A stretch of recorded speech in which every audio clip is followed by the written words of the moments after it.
Hey there, I am Shada from SHADAT'S. I am back on the camera review. Today video about is Redmi K30 camera test. So guys, start the video.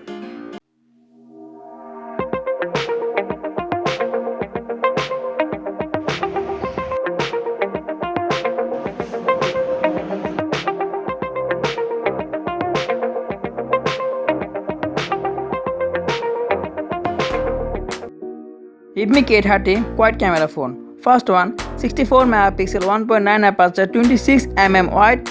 Second, 8 megapixel 2.2 aperture 13 mm ultra wide. Third, 2 megapixel 2.4 aperture macro. And fourth, 2 megapixel 2.4 aperture depth sensor.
You can record highest 4K 30 fps and also record 1080, 30 and 60 fps and also 120 fps slow-mo video and 720p super slow-mo video.